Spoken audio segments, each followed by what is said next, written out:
नमस्कार बच्चों, कैसे हैं आप सभी। उम्मीद करते हैं कि आप सभी बहुत बढ़िया होंगे। तो चलिए आज की क्लास में हम चलते हैं प्रतिस्थापन विधि की ओर, जो आपको 4 नंबर का सवाल मिलने वाला है। निश्चित रूप से आप सभी वीडियो में लास्ट तक बने रहे हुए। पिछली क्लास हमारी विलोपन विधि की हुई थी।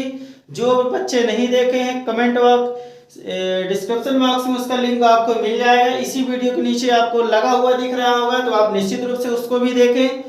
आज हम बढ़ेंगे प्रतिस्थापन विधि की ओर। तो प्रतिस्थापन विधि होती क्या है, निश्चित रूप से पहले बेसिक से समझेंगे, इसके बाद आगे बढ़ते हैं। इसको तोड़े अगर हम, तो प्रति प्लस स्थापन में टूट गया। प्रति प्लस स्थापन में टूट गया ये प्रतिस्थापन। प्रति यानी क्या होता है, कॉपी। कॉपी समझ रहे हैं। जैसे किसी की क्या बोलते हैं कि इसकी प्रति लगा दो, यानी कि इसकी फोटो कॉपी लगा दो। स्थापन यानी क्या होता है, रखना, यानी कि रख दो इसको कहीं, किसी और में रख दो। तो इसका अर्थ सभी बच्चों को समझ में आया होगा। अगर नहीं भी आया तो कहना क्या चाह रहा हूं, सवाल के माध्यम से हम आपको समझाएंगे। तो चलिए, पहला सवाल है हमारा x प्लस वाई बराबर 14। ये हमारा समीकरण 1 हुआ, और यहाँ पे x माइनस वाई बराबर है हमारा 4, तो ये समीकरण नंबर 2 हुआ। अब हमें प्रतिस्थापन में अभी हम बताएं कि किसी मान को कहीं भी रख दीजिए तो वो क्या हो जाएगा, उसकी कॉपी हो जाएगी, दूसरी स्थान पे रख दीजिए। मतलब कि चलिए समीकरण 1 से देख लेते हैं कि समीकरण 1 से होता क्या है। कि समीकरण 1 में हम देखते हैं कि x प्लस वाई बराबर 14 लिखा हुआ, तो हमने लिख दिया। अब हमें एक मान को हमें उधर ले जाना है, एक का मान हमें चाहिए वही प्रतिस्थापित करने के लिए। तो ये हम y को उधर ले जाएंगे, तो ये y यहाँ पे आप चिन्ह का ध्यान जरूर बच्चे देंगे कि चिन्ह कहाँ से क्या होगा। बराबर के उधर प्लस वाले को ले जाएंगे तो माइनस हो जाएगा, माइनस वाले को ले जाएंगे तो प्लस हो जाएगा। तो ये प्लस y उधर गया तो कितना हो जाएगा, 14 माइनस वाई।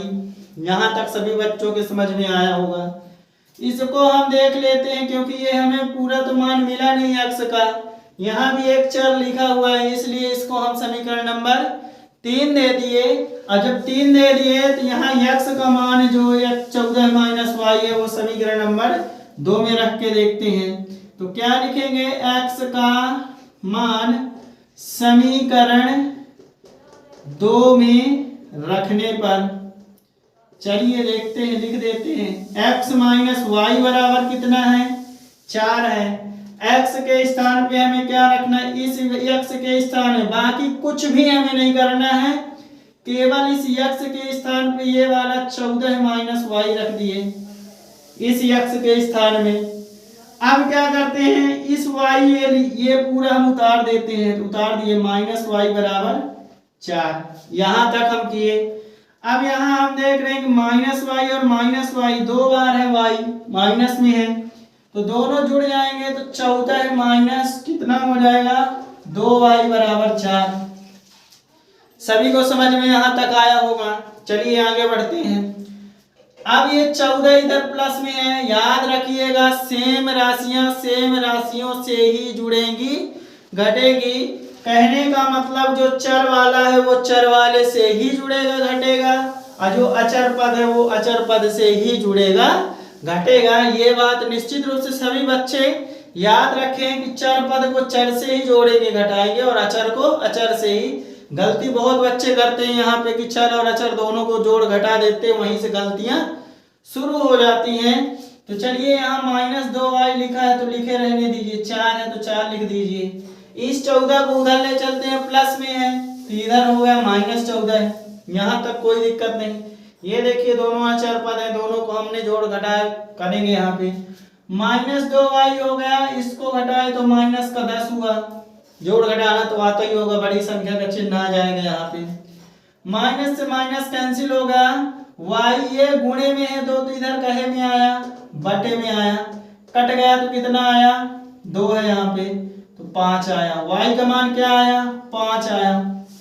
यहाँ तक सभी बच्चों के समझ में आया होगा। अब बात आती है कि सर x का मान अभी हमें नहीं मिला है, अभी यहाँ चर पद लिखा हुआ था इसलिए नहीं मिला है। अब ये y का मान हम कहीं किसी भी समीकरण में रख दें तो हमें x का मान मिल जाएगा। लेकिन बात ये याद रखिएगा कि कहां से आसानी से हमें x का मान मिल सकता है। तो आप समीकरण 3 में देखिए, समीकरण 3 में क्या लिखा है, x बस लिखा है।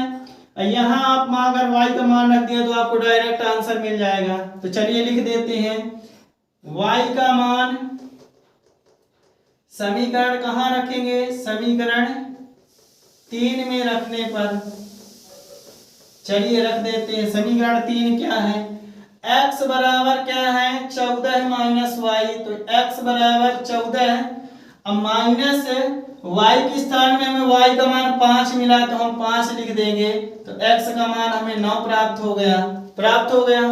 अब y का मान हमें कितना मिला है 5, तो यही हमारे x और y के मान होंगे, यही हमारा आंसर होगा। तो कैसा लगी आपको ये वीडियो, कमेंट बॉक्स में आप जरूर बताएं। एक लाइक तो हमारे लिए बनता है। जय हिंद, मिलते हैं जल्दी नेक्स्ट वीडियो में। आप इसका स्क्रीनशॉट ले सकते हैं।